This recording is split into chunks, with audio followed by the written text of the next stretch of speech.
he did was to take his computer into PC World to get it repaired. And they went into the hard drive, saw all these dodgy pictures, and told the police. And the police then, oh, we've got a famous person. Oh my goodness, yeah, we'll have them. But Gary had not sold them, not tried to sell them, not tried to show them in public or anything like that. It would for his own gratification, whether it was right or wrong. Is of course it's up to him as a person. But they didn't do anything wrong, but they are then demonised. And of course, if you ever said that a couple was Gary Glitter to a road to more, nothing doing it. They just sat at home watching these dodgy films. Lovely left. Lovely Belgium left. People think we're being sponsored by Left because you mention them every week virtually. Well, not every week. We don't do this weekly, but I'm on Aldi's 1897, which is a French lager. Well, I describe it as a gritty lager only because gritty lager is an anagram of the person we're going to be talking about. Let's pardon. Come on, pardon. Yeah, we are doing Paul Francis Gadd, the PFG. The PFG. So unlike the PFG, Gadd is a horrible little man. Horrible little isn't it? Man. So what's the opposite of big friendly giant? Little twattish dwarf. Little mean dwarf. So this came about, this idea was, I was just talking to someone at work about glitter, and it reminded me of this docudrama I saw, it's about 10 years ago, which was this Channel 4 programme called The Execution of Gary Glitter. I think you saw it, didn't you, Dave? I was quite excited when it first came out. I was. And I started watching it, but I remember being quite disappointed with it. Yeah. I got a bit bored with it, I think, as well. Yeah. I've watched it again recently, and for people who are unfamiliar with it, it was like a docudrama where Gary Glitter comes back to the UK, is arrested because they wanted to charge him with paedophilic offences, etc. And at that time in Britain, in the drama, they brought back the death penalty for murderers and pedos. So that's what it's about. It's more, it was to highlight or to debate capital punishment, wasn't it? The guy who plays Glitter, I'm not quite sure about him. He's called Hilton McRae, and I think he's a bit of a theatre actor, you know, a bit of a thesp. And he's a good actor, but he never really seems like Glitter to me. What did you think of him? I thought it was a bit hammy. Yeah. I mean, and that should be perfect if he's playing Glitter, really. But I don't know. It was weird. His performance was a bit kind of weird. He sort of lots of strange. I seem to remember he had kind of strange gesticulations where he moved his eyes around and stuff. Yes. I don't know. Yeah, he's a bit of a toady-looking bloke, yeah, isn't he? I mean, a bit odd. It didn't convince me that much, really. I don't know. It did get scathing reviews, didn't it? And, yeah. Sorry, Dave. The sound's gone a bit bad. I know. Sorry, mate. It was going bad at your end. I don't know what's going on here. We're cursed. Glitter has fucking cursed us. What has he done? Probably got his Kodak. Fucking cursed by Glitter. Can't believe it. We lose the first fucking one through not recording, and this one's going. It's Glitter. He knows something we don't. The bastard. They can't talk about me. They can't be talk. Nobody is allowed to talk about me. I was thinking today about how trying to do a Glitter impression, thinking about his voice, how he sounded. Hi. It's sort of like, hey. Yeah, it's kind of softly spoken. Yeah, I'm going to do some good things. I want to go into Cliff, and of course, it doesn't sound like Cliff. I don't know. Yeah, that was better than the actor did. Because the actor was like, he did him like that, didn't he? Oh, yeah, no, it's not fair. Yeah, I don't really know what he was basing. You can't hang me by my neck until I'm dead. I didn't buy him as Glitter, and he had one job to play Gary Glitter. He didn't really play him. He just played someone else. No. Though he quite looked the part, didn't he? Because if you remember, Glitter came back. He had quite a weird look, didn't he? Where he had like a long grey beard, and he had a bit of a samurai thing going on at the back of his head. You know, little ponytail. I remember you saying you quite thought he looked pretty cool, Dave. He looks fucking smart. I think post-pedo Glitter looks miles better than pre-pedo Glitter, if you know what I mean. Oh, well, so, like, yeah. Populous Glitter with his massive wigs, he looks really ridiculous. He suits baldness, Glitter. He's not a bad-looking baldy, is Glitter. Yeah, well, he always did look ridiculous, like you said, especially when I remember him when he got released from prison for the first offences, which was the images on his PC. He came out of prison, and I don't know if he went into prison like this. He probably didn't, because they probably wouldn't allow him to wear his huge wig. But he looked like a fucking, like, Clive Barker's version of a geisha girl, you know, with this massive pubic hair. This massive pubic hair on the top of his head. He looked fucking horrible. Do you remember him? His pointy sideburns and his eyeliner. Oh, my God. When I think back to Glitter, he was very popular with the under-10s, you know, in his heyday. Of course he was, yeah. I was always a bit scared of him, you know, when he'd appear on telly and he had those mad staring eyes and he'd be dead furtive and his eyes were darting about. I remember being quite scared of him, and I never liked to be on my own when I was watching him. You know, I felt quite vulnerable. It's frightening because his facial expressions were also over the top, and it's just like this massive head. You know, he did have a massive head, made even bigger with his massive hair. You know, and he was like a character out of Doctor Who or something. Big-headed creature, like that creature we were talking about the other week, you know, the Santaran with the wig. He was quite an ugly man as well, especially when you saw him. I mean, he was ugly anyway, but when you saw him without his makeup, he looked weirder than with it on. It didn't quite look right. I think you could take in the theatrical Glitter. But the offstage Glitter, I always found creepier. It's incredible, really. Very small talent. I kind of admire the fact that he built his success from this very meager, talent. Because he wasn't a great singer or songwriter or anything. Certainly not a great musician. He just wanted to be, I am going to be successful and famous and everything. Yeah. And he didn't look like any kind of archetypal, beautiful, good-looking frontman or anything like that.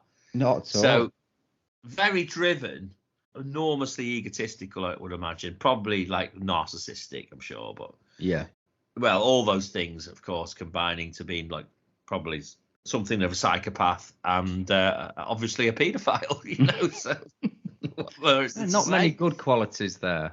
Not many good qualities at all. The rock and roll Christmas. Did he write all them hits then? I'm not sure, you know, that's a good point. I think he probably did. I mean, maybe the thing to say is, if he wrote the hits, credit to him, you know, that he did succeed in writing some pretty good tunes. I'm just having a look here now to see if he wrote. I think he did, because there was some controversy about him getting loads of royalties from his songs that were featured in The Joker. That's right. But I don't think he did it. I don't think he did get a penny, did he? No. Well, he started off as the Glitter came later, didn't it? Because I think he started to become Gary Glitter when he was around 28. Before that, he'd been Paul Raven, hadn't it? So that didn't work out. So he was obviously trying another tack, and he just hooked onto all the glam rock stuff at the time, Bolan and Sweet, and did his version. His previous names in total were Paul Raven, Rubber Bucket, Paul Monday, and Paul Russell. Right. For some reason. I wonder where Gary Glitter came from. I don't know, because he played with a guy called John Russell, didn't he? Or John Russell. John Russell, yeah. Yeah. But he was a songwriter, yeah. So he's a singer, songwriter, and producer. you know, he obviously had some talent. It's probably a bit unfair of me to say he didn't have talent. He did have talent, but he had massive amount of drive and ego and all that, which you need. You know, you need that if you want to be a popular recording artist. I'm not knocking having ego in that respect, but like you say, when you look back at it now through very different eyes, I suppose you do look at him and think, God, how did he become like such a heartthrob, really? Yeah, because he was more like frightening and weird. You know, he's about as frightening as the child catcher from Chitty Bang Bang. Yeah, His massive eyes, right in the screen, kind of aggressive, very frightening. I mean, the episode when him and Savile are on bloody Fix It, you know, he's frightening. Oh yeah, the girl who wrote to say, please can I meet my idol Gary Glitter? So she is sat between Glitter and Savile. Oh my God. Doesn't get better thinking about, does it, what went on backstage? Lovely. Well, apparently he did. Here he is, Gary Glitter. He was accused of raping a girl in Savile's dressing room, wasn't he? Yeah, that's right. Yeah. Unbelievable, isn't it? So, you know, those two were in cahoots. I'm sure of it. And because they were good mates, weren't they? Definitely something going on there. In fact, there's something purporting to that I was just looking at before online with a picture of him and Savile together, and speculating that there was some shenanigans between the two of them, you know. Did Savile have a show called Clunk Click? He did. I know that was the seatbelt advert he was doing, but he called it Clunk Click, didn't he? Because I don't know if anyone's seen the Netflix documentary. They do mention that in it, and they show a little bit of footage of Glitter and Savile together, don't they? It's the end bit when the credits are rolling. They're both sat down, aren't they? And they're pulling these teenage girls into them. Got one under each arm. I mean, it's so creepy. Yeah, I'm just looking at that through the Daily Telegraph here. Gary Glitter raped a girl in Jimmy Savile's dressing room. Absolutely horrendous. I mean, come on, man. What an absolute twat. Just going back to the docudrama, I always thought about what Glitter must have made of it, because can you imagine him sat in his cell and he's flicking through the Radio Times and thinking, oh, what's on Channel 4 tonight? And then he sees the execution of Gary Glitter 9 p.m. I know. He's like, what? What the fuck's this? Oh, come on now. Warder, look at this, man. They're persecuting me more and more. It's really bad taste to do that to somebody that's still alive. Obviously, no one has any sympathy for him, and I don't. But was that a bit out of order to do that whilst he's still alive? It's pretty harsh in a way. But the problem is that Joe Public were not giving a monkey's cuss. No one would stick up for him, though, would they? No one would stick up for him. Yeah, and say it's wrong. Nobody criticised the doing of it because they didn't want to be a cause célèbre defending one of Britain's most notorious, and possibly at the time, Britain's most notorious personality. Because I think that came out. What year did it come out, Lee, again? 2009. So it was before. Just before, yeah. Before the Savile stuff came out. In 2 years after. 2 years after, in 2011, wasn't it? Yeah. So he was without doubt Britain's most notorious celebrity by a country mile at that point. Yeah. You know. Since then, I mean, Glitter opened the floodgates. I mean, he did. He did. With his spangly cape, he parted the waters. I will be the bringer of pedo. Catalyst. I am the catalyst of pedo. Should have done that as a song, shouldn't he? I'm the pedo catalyst. I'm the pedo catalyst. Oh, yeah. Going back to it all began when he was having a bit of a problem with his PC, wasn't he? And he thought, it's not working right. I might have a virus. So he takes it into his local PC world, and then all hell breaks loose, doesn't it? Because on his hard drive, the technician finds 4,000 paedophilic images. And subsequently, Glitter is quickly arrested. But don't you think? The naivety of the naivety, yeah. It's unbelievable. Fucking idiot. Oh yes, I've got all this abhorrent fucking imagery on my computer. I'll take it to PC World to be fixed. Jesus Christ, how naive! What an idiot! I mean, it was massive news, obviously, because no one had. I mean, there was sort of suspicions amongst people that knew him, similar to Savile, before that, because we mentioned him before, John Russell, who was, I think, the saxophonist of the Glitter Band, who my brother Gav actually played in a version of the Glitter Band in the 90s, because John Russell got a version of the Glitter Band together. And Gav was the drummer, and he appeared on a documentary after Glitter's conviction to say that, you know, they were always a bit suspicious of him, you know, hanging about kids. He used to sort of say things about young kids, and oh, creepy. You know, creepy. It was not an open secret, but there was certainly suspicions there. But funnily enough, when Glitter was arrested, because John Russell and Glitter, well, John Russell's hated Glitter in the end. Yeah. He was on stage that night when he got arrested or convicted. And between a couple of songs, he went, "Where in the world's PC world?"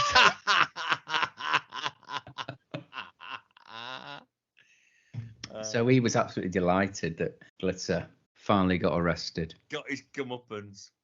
Yeah. I heard a story through Gav, your brother, a wonderful anecdote that as time went on and the Glitter Band got more and more successful and Gary Glitter became a massive personality, he became more and more aloof from the rest of the band. When they used to ring him up to find out where he was, what was going on, he used to answer the phone and go, "Glitter here. Yes." Glitter here. You're right about that, because on this documentary, Russell says that. He said he suddenly changed, like overnight. He developed this huge ego, and he separated from himself and the rest of the band. And John, who always used to call him Paul, was just casually talking to him, referred to him as Paul, and he went, "Don't you call me Paul. My name is Gary Glitter." It's Mr. Glitter to you. Yeah. I don't know how true the other one is. I'm sure. I bet it is true. I've heard this story where he had he was coming on stage through a raised sort of trapdoor that was kind of come up through the ground with him on it. So he was going to rise up onto the stage through the trapdoor. And as he was coming up through the trapdoor, he didn't realise his shoulder pads were so big that he caught, and he was just like his head and shoulders coming up onto the stage. I was like, "Get me out of here! Get me out of this!" I hope it's not made up. I hope that's true, but that's what I heard. Brilliant. Well, before he got arrested, I remember going to see Gav's band. They were supporting Slade 2. Brilliant. At the Manchester Apollo, and there was Sweet 2 as well. So Sweet 2, as I remember, had no original members. And Slade 2 had Dave Hill and Don Powell, the drummer. Oh, that's pretty good. But not Noddy Holder. It was this other like guy who looked like Mark Hughes singing for them. It was pretty good though. Mark Hughes of Man United. He's how does it feel? Down, down, down. Do you know what? That's one of my favourite songs, though. That Slade tune. How does it feel by Slade? What a tune! Some of Slade's stuff really has lasted. I think it's lasted the test of time. Apart, aside from the obvious, Oh, God, I know. Well, funnily enough, Dave, this concert was like a Christmas special. Oh God! Right, so that was obviously. So I think they played it about 4 times. Oh God! No. When John Russell and his Glitter Band were on stage, we were sat in the circle, and there was these people in front of us, and one of them was leaning over, and he was going, "Is that Gary Glitter?" Because John Russell did dress a bit like Gary Glitter, with a silver suit, big shoulders, and he did have a pretty big head of black hair. Brilliant. You know what was weird? At the same night, Glitter coincidentally was playing the G-Mex, I think. Oh yes, I think you told me this before. Yeah. That's right.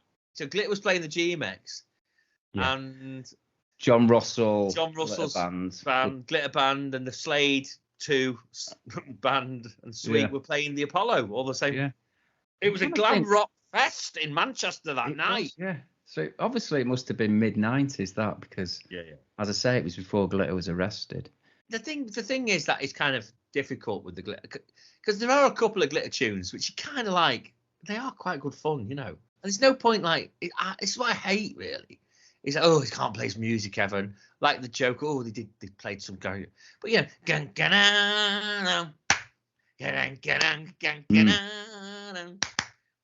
know, it's great. This is it. I did like the music of Gary Glitter when I was a kid. You know, when it came on the radio, it was like you got really excited. But he himself, no, I didn't. Just didn't like him. But he did create this kind of big presence, quite a menacing presence, and he was fucking seriously popular. I mean, he was massive. The thing is that he was a big looming presence in my childhood, very early days of my childhood, along with Savile. You know, I've been talking to quite a few younger people, colleagues that I work with, about what Savile was like, because obviously Savile's dominated the whole British pedo celebrity thing beyond everybody else, really. But the thing with Savile was, it's hard to describe to people what a kind of big personality he was on British TV. He was massive, you know. But it's easy to forget because Glitter's career sort of wilted into pantomime, really, didn't it? Let's be honest. Before he became notorious pedo #1 for a short period of time, his career sort of wilted to such a degree. Well, I did think that day, but given that he was playing like the GMEX, which is a pretty big venue, big following, mid-90s, you know, maybe it was obviously a nostalgic thing that people who were kids went to see me. So, but you're right, he did have.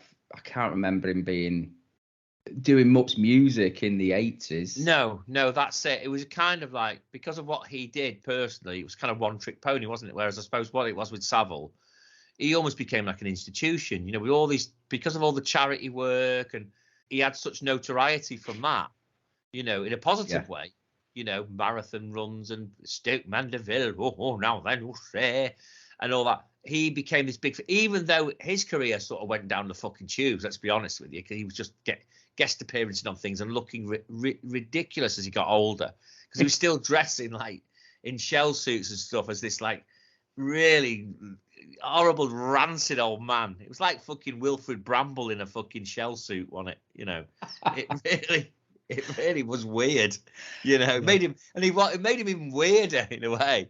And that's when we started, unbeknownst to us, that he was a complete horrendous nonce. That's when we started saying, oh, you know, can you imagine if he's got some bodies buried somewhere? Because we had heard rumours that he was a wrong 'un, that he was a bit rum, but not necessarily the way that we thought. No, we just thought he was an ordinary murderer. And just an ordinary communal garden murderer. That's exactly right, Lee. Oh, God. And I think we were sort of, obviously, we'd heard stories about him being a horrible nightclub boss and manager, you know, like torturing fucking young men who stepped out of line and stuff. But, well, little did we know that he was a paedophilic necrophiliac, you know. No.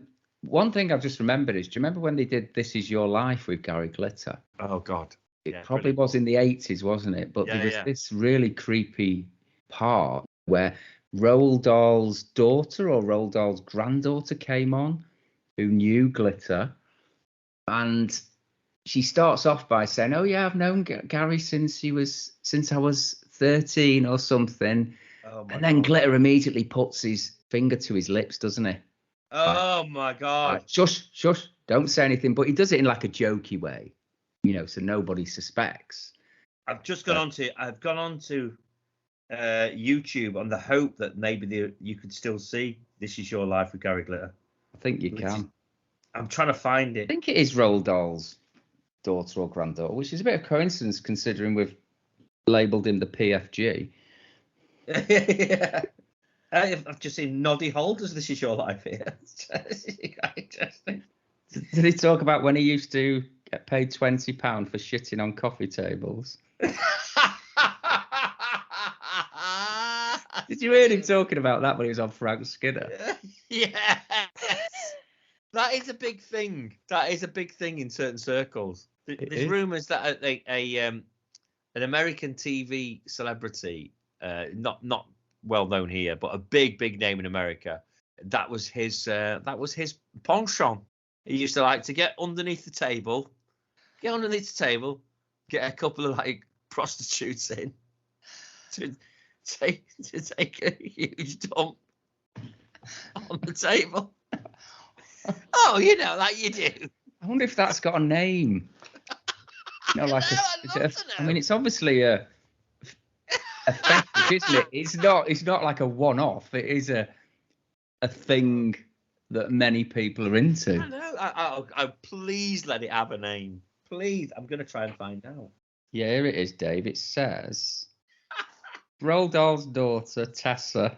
Right. Was born in 1992, during which his friend Tessa Dahl, the mother of model Sophie and daughter of writer Roald, made an appearance. So yeah, Gary Glitter hushed Roald Dahl's daughter Tessa, as she recalls how schoolgirls paid £5 to visit him. Oh my God. Schoolgirls. I heard on the American side of things, remembering the 70s, at the same time when Glitter was huge, David Cassidy was huge. Do you remember David Cassidy? Yeah. And I've heard a notorious story that David Cassidy, apparently, he couldn't leave his house quite often because of, all the screaming young girls around his house. It was just like clamoring all the time, but he used to pop his penis through a hole in the fence. Oh, God. Well, not be worried that one of them would rip it off, like, as a memento? Just cut it off. Cut his cock off. Thanks. Oh, David, we love you. Funk. Off it goes. I'm having that. I'm having his cock. I'll keep that forever, David. Forever.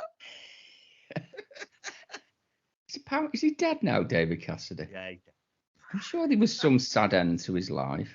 Yeah, no, it's just. Or was it dementia or something like that? Yeah, it was something like that. It was just like fell into dementia and organ failure related to alcoholism. Yeah, he was a big boozer, wasn't he? Well, he had no dick, Dave. You're going to fall into alcoholism. Oh God, his dad was quite a big actor too, and you would know his face. He always played really creepy characters. I think his dad's name was Jack Cassidy. I think it's Jack Cassidy. If you just put Jack Cassidy in, actor. Yeah, you're right, Dave. Yeah, I can see him now.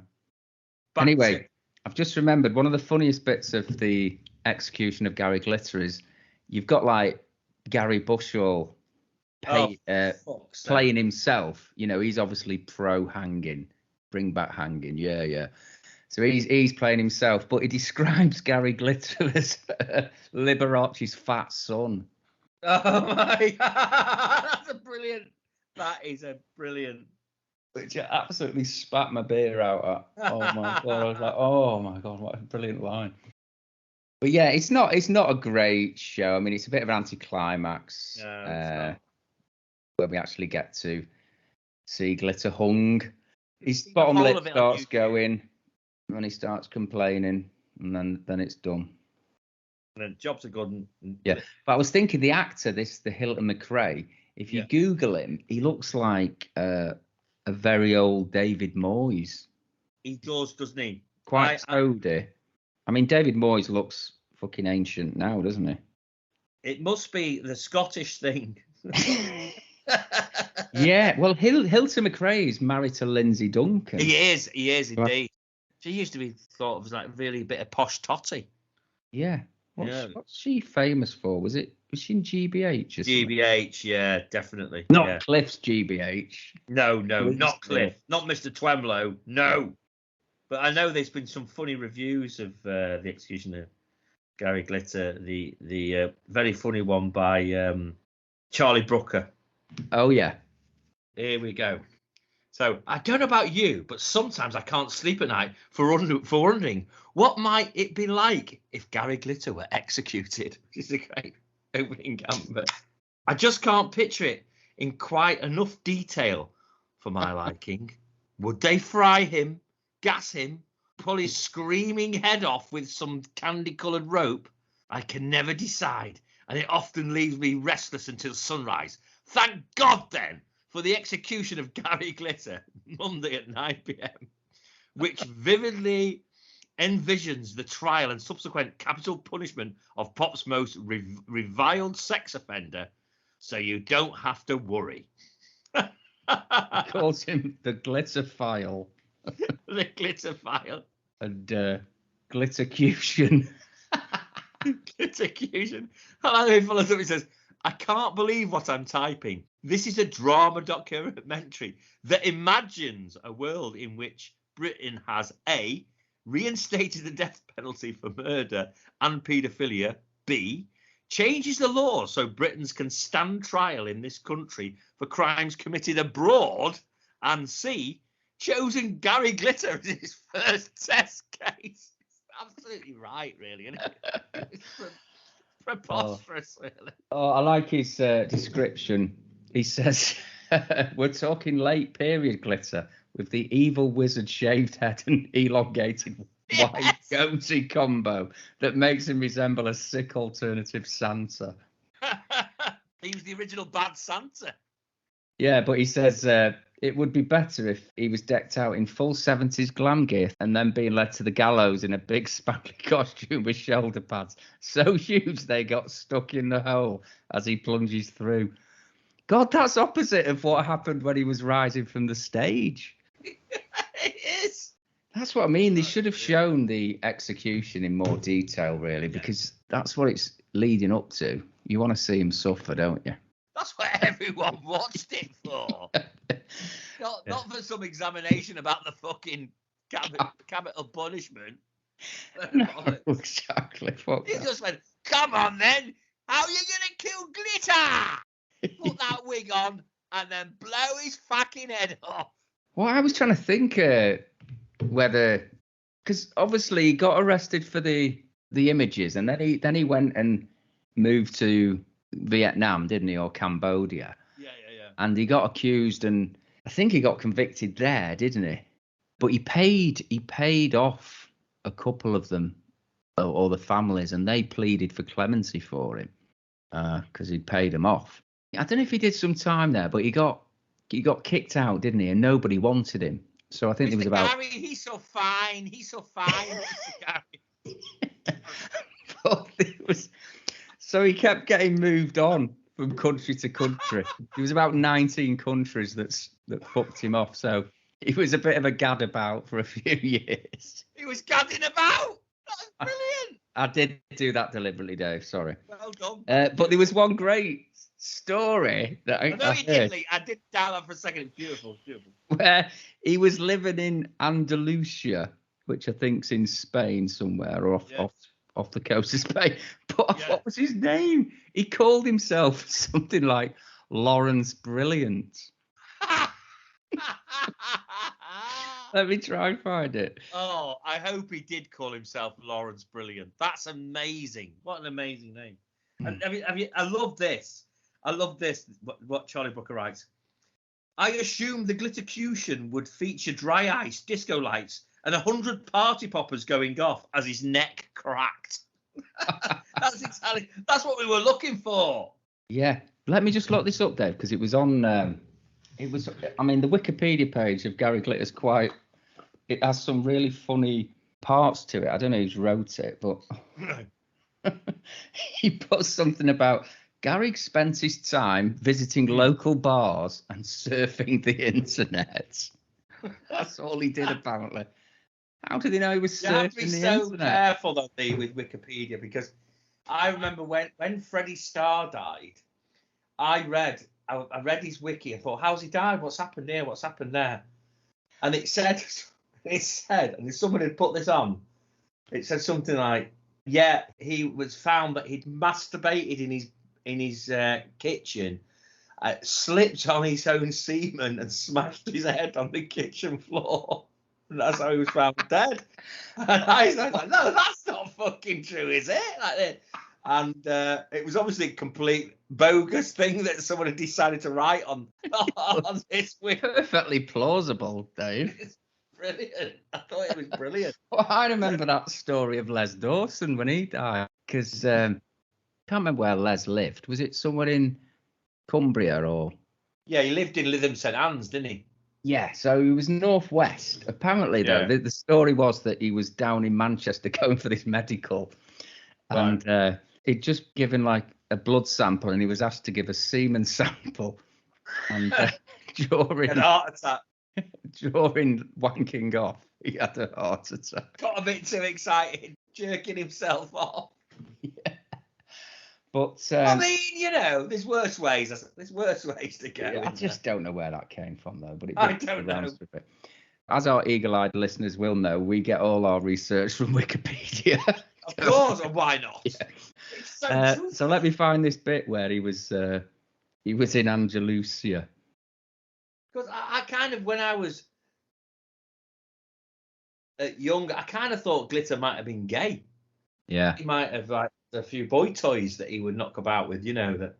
So it was a bit of a surprise that it was, you know, I always knew there was something very rum about him, you know. There was, in the same way we felt that things weren't right with Savile, you know. Yeah, it says he lived in Sotogrand in Andalusia for 6 months on his yacht, which was moored at the marina. He told locals that his name was Larry Brilliante. And spent his time frequenting local bars and surfing the internet. After his identity became known, he moved to Cuba and later Cambodia, where he rented an apartment in Phnom Penh. Yeah, he discovered that Larry Brilliante was actually notorious paedophile Gary Glitter. What a brilliant alter ego. Yeah. He's obviously basing it on Gary Glitter, isn't he? I just love the fact that he kept being barred by all these countries where the child sex trade is the biggest industry there. Yeah, exactly. Oh, we don't mind pedos coming here, but we're not having him. No, not Glitter. Send him back. There actually is a Larry Brilliant who's got his own wiki page. Lawrence Brilliant is an American epidermatologist. There you are. Written many books. He's written books called Sometimes Brilliant, The Impossible Adventure of a Spiritual Seeker and Visionary Physician who helped conquer the worst disease in history, the management of smallpox eradication in India. Wow, this guy's actually done stuff, real stuff, and his name is Larry Brilliant. Maybe read that very book and went, that's the name, Larry Brilliante. Well, how amazing would it be if you're Larry Brilliant and you've done something brilliant like that? You know, you live up to your name. Yeah, you know. I think it can inspire you. It must have done. He's got children, Iris Brilliant, Joe Brilliant, and John Brilliant. It's like ludicrous. It's absolutely ridiculous that your name would be Brilliant. That reminds me of that T-shirt, Dave, that said, "My dad is Paul Gadd." My dad is Paul Gadd. That you can't get anywhere now. You can't even find it on the internet, a picture of it. I'm thinking of buying a T-shirt press machine, and I've got letters and everything to do. You really, Dave? I will great. press a "My Dad is Paul Gadd" T-shirt just for you, Lee. And I might put it on. I'll put it on eBay and see if I sell a few. You know what, Dave? It will sell. I'm telling you. I think it will, Lee. I think it will. Or your dad is Paul Gadd. Maybe that would be better. Oh yeah, your dad. But I like the idea of going into a pub or something with a T-shirt that says "My Dad is Paul Gadd." Viz did this Shaking Stevens T-shirt, you know, because they're always taking the piss out of Shaky. Yeah, they are. Yeah. Right, so we had like this really weird picture of Shaky with cross eyes. And I bought this, and I remember wearing it when I was an apprentice joiner on a building site. And people actually thought I was a real Shaky Stevens fan. Taking the piss. I'll tell you what, though, as the years go by, the more and more I admire Shaky, because every time I see that Richard Madeley interview with Shaky, when he just jumps madly in the middle of the interview. Yeah, he gets irritated by his questioning. He gets irritated by his question. He says, "You're in the 50s." He went, "No, I'm not in. I'm not in. No, you're actors." And he went, "Fuck off." What's interesting in that interview is that Quo are like behind him, aren't they, watching it all go on, having a laugh, watching Madeley get mauled by Shaking Stevens. Brilliant. Oh yeah, it is brilliant. And Madeley's just got worse since he's been on GMTV. He's just yeah, complete arsehole, hasn't he? Yes. They're just saying, like, now, Richard, we're going to give you a year's contract. We want you to be more of a prick than Pierce was. Like, I think you can do this, Richard.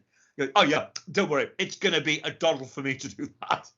I will just really, really have a go at energy protesters, these people who hold up the motorways, and just be on and on at them.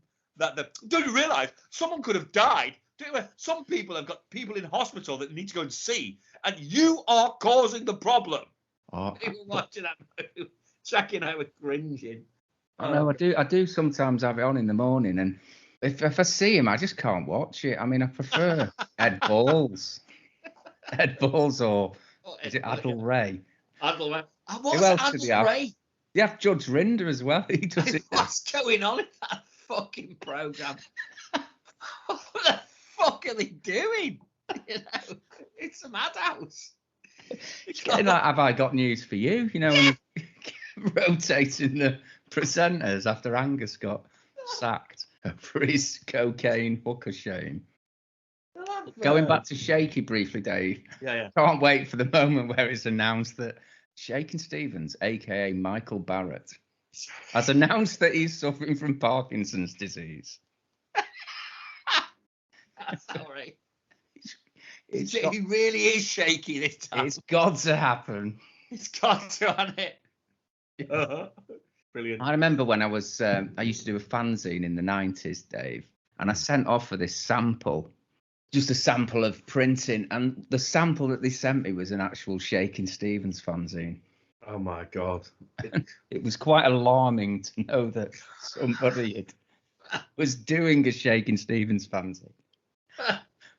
But even worse than that, fanzine makers used to swap fanzines, you know. You'd get roped into doing it even if you weren't that interested in what the other person was doing. But I remember this guy used to do a casualty fanzine.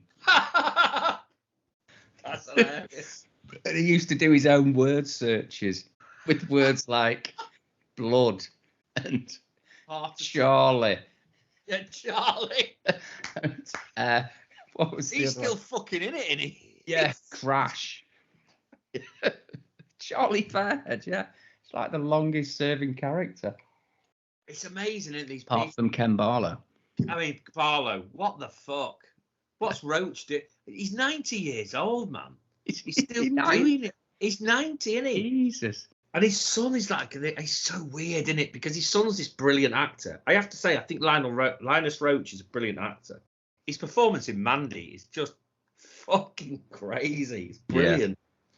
Yeah. But he's just been doing that same, flogging that dead horse for years. Well, he got caught up in the old youth. That's a good point, because good link. This is a good link. Roach was drawn into the U-Tree stuff, wasn't he? Yeah. Good solicitor, mate. He had a good solicitor. He got himself out of that, didn't he? He did. You know what? Smell a rat there. A stinking, dirty old roachy rat. Yeah. He turned 90 on the 25th of April. He's so old. But he's a fucking vampire though, isn't he? He still looks quite kind of young. Yeah. He's like Dr. Phibes. He drains the blood of children into his veins, doesn't he? Something going on like that. It's weird. Oh, did you hear that story of all those? I think there was about 19 care workers that were sacked because they were distributing this picture of Gary Glitter. Really? I mean, the Daily Mail, right? I was reading an article earlier, and the Daily Mail made this huge holier than thou story about it, going this disgusting picture of Gary Glitter, and of course they bloody showed it. And basically, it's got Glitter with a shopping bag with a child in it. Oh God! Which It's bad, don't get me wrong, but it wasn't as bad as I was expecting. It's amazing. I'm just looking here as well, Lee, that there's this amazing comment by Jim Davidson, the racist stand-up comedian, right? He was doing some tour of prisons, like Johnny Cash or something. Because he can't. He's banned from all theatres, is it? Yeah, he's banned from all theatres. He can't get a job to save his life, so he goes into like high security prisons to tell his racist jokes to like hardened cons behind the wire mesh. And his big break anecdotes. Oh God, it makes you cringe, doesn't it? As a snooker fan, I can't believe he ever went mainstream, Jim, because he was always very controversial, wasn't he? Oh God, I remember. And then all of a sudden he's doing Big Break in the Generation Game. For my absolute shame and sins, I remember watching him as a kid when he was running around doing chalky, exaggerated West Indian accent. And, oh God, dare I say it, that we probably did laugh a couple of times when we were young and stupid and racist back in the 70s. Jesus Christ. He was horrible. He's horrible now. He was horrible then. He's always been fucking horrible. And he made a comment saying that he saw Paul, he called him Paul, in prison, and said that Paul was really remorseful and ready to start a new life. Oh, well, thanks for that, Jim. Thank you for your fucking wisdom, letting us know that, and your understanding of... Such a good judge of character. Yeah, a great judge of character. A bit like... Glitter said that. Thatcher letting Savile run Broadmoor, you know what I mean? Fucking, that's how good a judge of character you are, mate. Sorry. Yeah, well, he's a Tory, isn't he, Jim Davidson? Oh, God, he's... In fact, if you cut him in half, he's got like an imprint of Nigel Farage on either side of his fucking... if you cut him in half like Rock, he's got Farage written right through him. Fucking Davidson, what a cunt. What was I going to say about that? Yeah, Glitter was very, very remorseful after he got released the first time and said, he regrets what he does. And then obviously he went on to continue his... He went beyond looking at pictures. These kind of people, they're always remorseful until they start having a wank. Yeah, that's true. And I believe a parole hearing was probably coming up, wasn't he? So Jim decided to try and gain some sympathy for him before that, getting the papers and stuff. Be a character witness. Yeah. God. It'd be like Johnny Depp having Richard Ramirez as a witness for him at his fucking Amber Heard trial. Yeah. Come on, Johnny, though. I defend Johnny. Yeah. You can't. I mean, I have been following it a bit. Maniac. But she is. Oh yeah, she's. Well, I don't like to prejudge it on the basis that there's two sides to every story, and it's only really them that know what went on. But it's not looking like she's very credible, is it? I mean, there's a lot of people who've witnessed the behaviour, and there's even recordings of her admitting hitting him. I don't know if she's got anything like that against him. I think the most she's got is him slamming a few cupboard doors, but I do that on a weekly basis, and exactly. I'm certainly not a wife beater. Of course you're not. We all have moments where we lose our rag and we get frustrated. I find that there's something about her that's really dislikable. Well, the public, and the very fact that that horrible fucking right-wing New Zealand bastard Dan Wootton. God, I just despise him. He's doubled down, hasn't he? He's doubled down because he knows he's going to get humiliated. Yeah. Or he already has been. I mean, despite what the outcome might be. I mean, he is just awful, isn't it? But he came out with a Daily Mail article last week, I think, saying Johnny Depp's making a fool of himself. He's just a sad old man. It's like, who are you to bloody judge Johnny Depp? Exactly. You're just a pathetic Sun journalist. He's just a parasite. He's a fucking loathsome parasite. Like all these journalists are. A horrible mouthpiece. That bloody GB News. Despicable right-wing toss. I'd rather have Gary Glitter channel. I'd rather have a channel from prison hosted by Gary Glitter, where Gary Glitter discusses the topics of the day. In fact, I probably would watch a bit of that. Yeah, getting raped in the shower. Eating the same I got shit raped food. today. Amazingly, I did get raped right up my arse by a guy who was 3 years older than me. So to say that it's only kids that I'm into is wrong. Oh, You could even call that section "Glitter Takes It Up the Shitter." it takes it up the Gary. Up the Gary, exactly. Glitter's Gary. Oh God! But that GB News, that damn Wooten, and everything he fucking stands for, I just really hate him. And it's the only reason that he took that court case in Britain, because Wooten was spouting off, and he lost. And I thought, God, wow. And the judge's son was Wooten's friend or something. Yes, that's right. So yeah. really dodgy shit going on there. So I just hope that he wins this one. Because it's obviously that it's 6 or, like you say, at the very least, 6 1.5 dozen of the other. Yes, it was an abusive relationship, but everybody that's ever known him has said he's a nice guy. And he's had the balls to make interesting films as well over the years, and to be brave in his choices. I admire the guy for that. And his career's been fucking ruined by this. I'm sorry, this gold digger. That's all it seems to me. But that's another podcast, Dave. We may. I know. do I'm that sorry. I know. at the end, but you're right. It's. I think there was a link there, wasn't there, to what we were on about? But wasn't there some story of Glitter befriending somebody in prison? Ooh. Someone that we know. I don't know. Let's have a look. Probably someone like Ian Huntley. Oh, that'd be amazing if it's Ian Huntley. No, I think Glitter's in like an open prison now. But I did hear that he got booed off stage doing the karaoke at prison. Really? Yeah. I mean, you would though, wouldn't you? Fucking hell, if you saw Glitter in prison, you'd just take the piss forever. Glitter moved to a new cell called Pedo Cabin, dubbed by fellow inmates. Pedo. He starts singing on karaoke.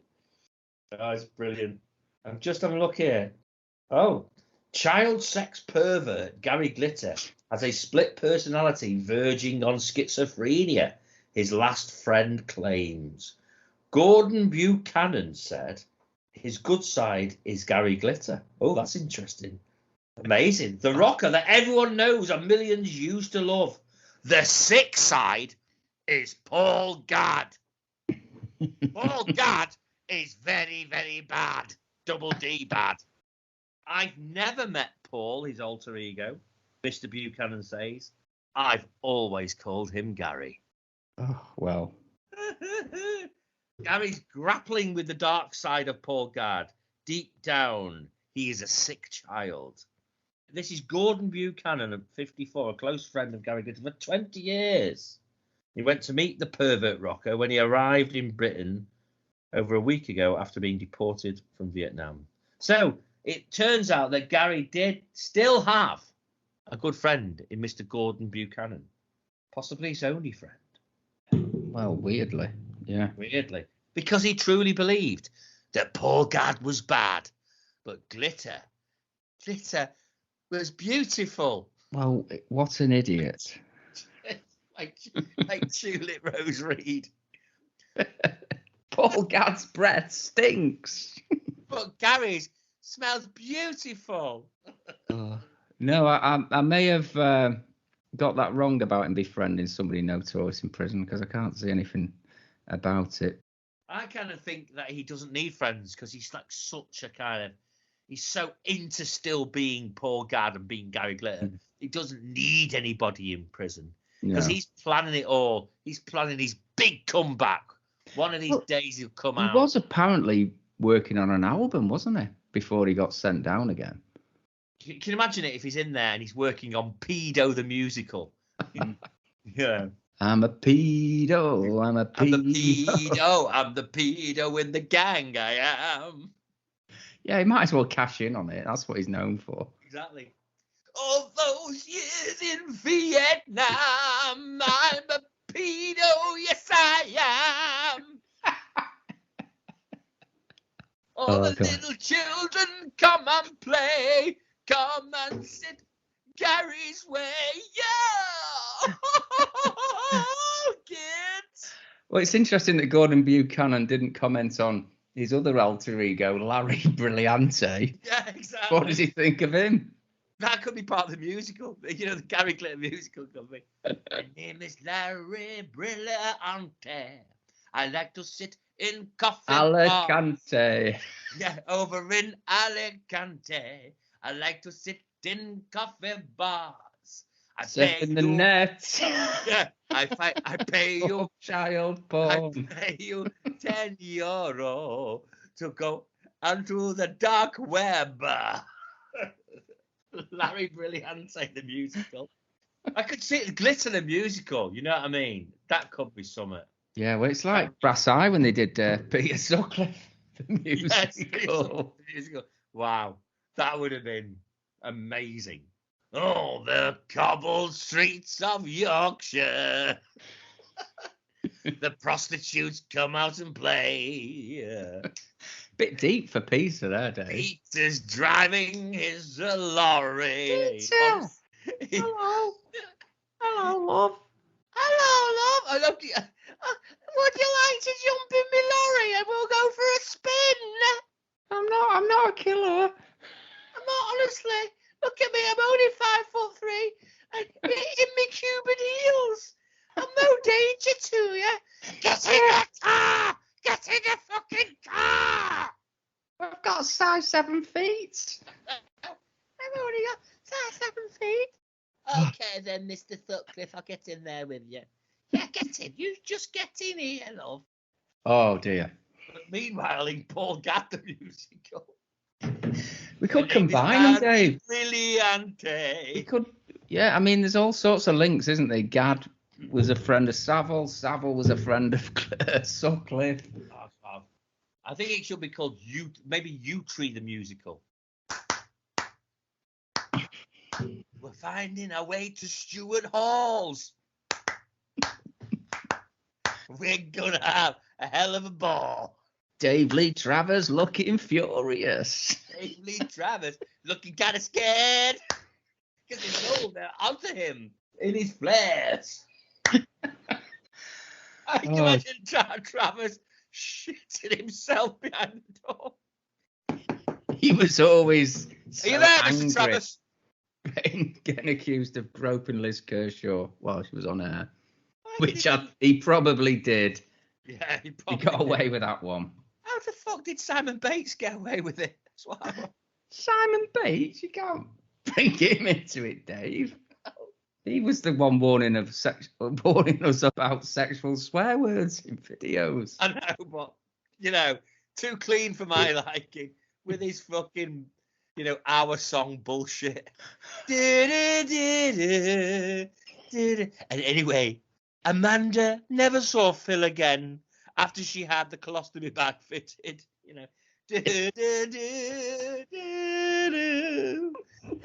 know what, Dave? I've got a video, one of my last remaining videos of our tune, right? Because on Good Morning with Ann and Nick, if you remember it, if you were unemployed and depressed during the 90s, you probably watched it, right? And they did dramatizations of our tune. And I saw it in a charity shop and I thought, I'm having that. I'll have to watch it again because it was fucking brilliant. Oh, dramatizations of our tune. Oh my God, that's amazing. Everyone used to stop at work to listen to our tune, didn't they? Everyone listened. I was working on building sites and that's sad. Stop soaring, it's on. No. As much as Phil loved Tanya, he went his way to Spain. He was determined to be a holiday rep. And he thought one day they'd get back together, but Tanya met Johnny and she fell pregnant quite quickly. You sit there listening to this bloody awful story. But in Spain, Larry Brilliante swept her off her feet. Yeah. And kidnapped her. For she was only 13. But it'd be always like, sadly, James died in an M1 pile-up. But here's Fast Car by Tracy Chapman. And Larry Brilliante buried Jane in that hole, but with a a snorkel so she could breathe through the concrete, knowing that one day he would return to her. But there was always like a shock twist in many of those Our tunes, you know. Suddenly it was going great. They'd got back together after not seeing each other for 20 years, but then after a row, David took himself off and jumped off the 20-story car park. He wrapped his tie, his work tie, round his neck and put it on the top of the door where there was a coat hanger, dropped his trousers and started furiously masturbating while the tie got tighter and tighter around his throat, and he auto-asphyxiated whilst coming. But little did he realise that his wife, Mary, was going to walk in that day with the 2 children and see the dead husband. I haven't even got a video player, Dave. I was going to say I was going to watch it and report back.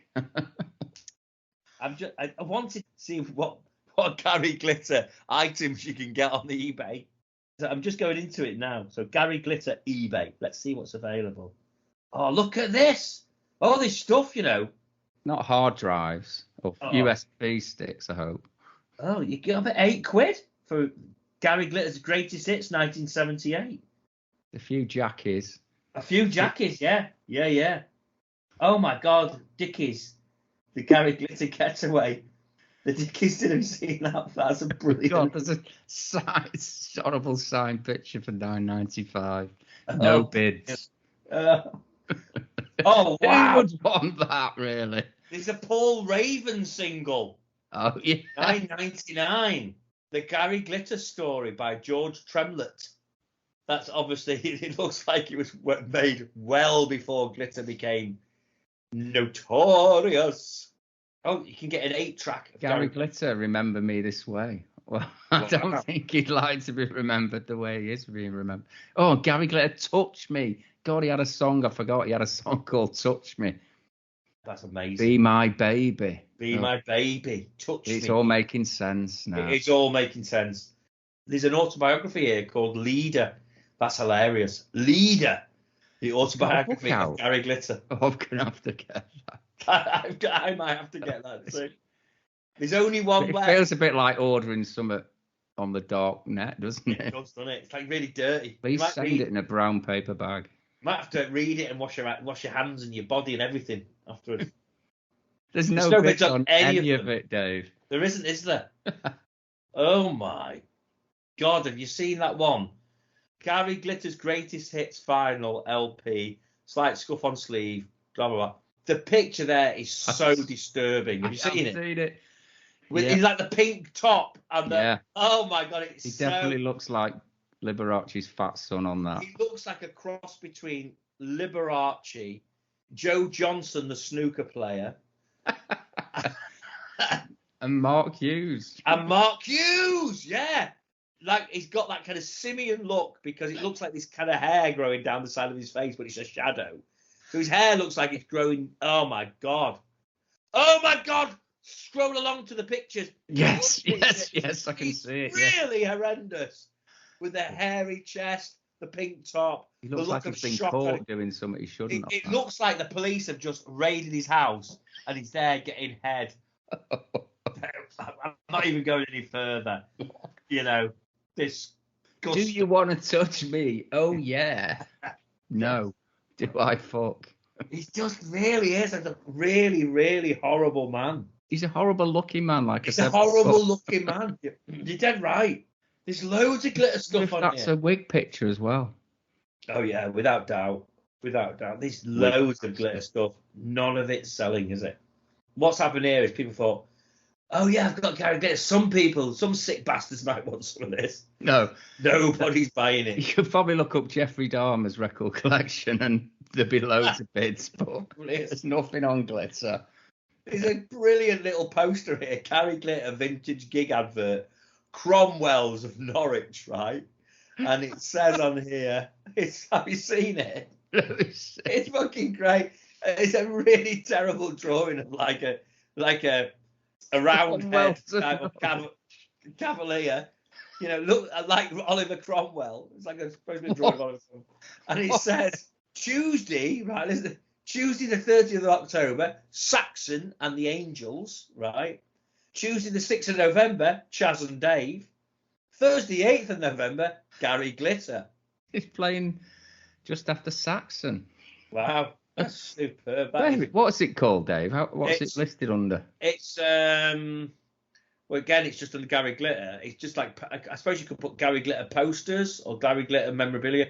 But if you go to, I think it's page 3 of the glitter, the glitterati. Yeah, page 3. You'll see it. It's brilliant. Edward Street, Norwich. Oh yeah, I can see it. Yeah. John Taylor and the Cromwell's DJs bring you the best of the disco sound. Is that Edward Oliver Street, Cromwell? Norwich. Yeah, it's supposed to be Oliver Cromwell.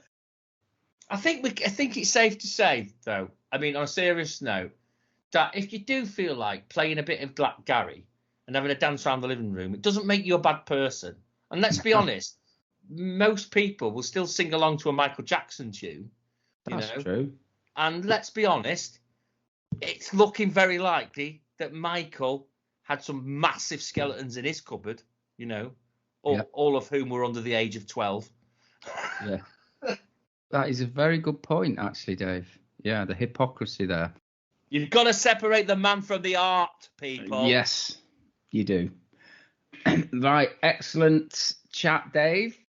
Hope our listeners have enjoyed that one. I really hope so. I know we've gone a bit deep in quite a sick way, I would say, tonight. But well, there's nothing new there, is there? Bit of banter in it. It's just a bit of fun.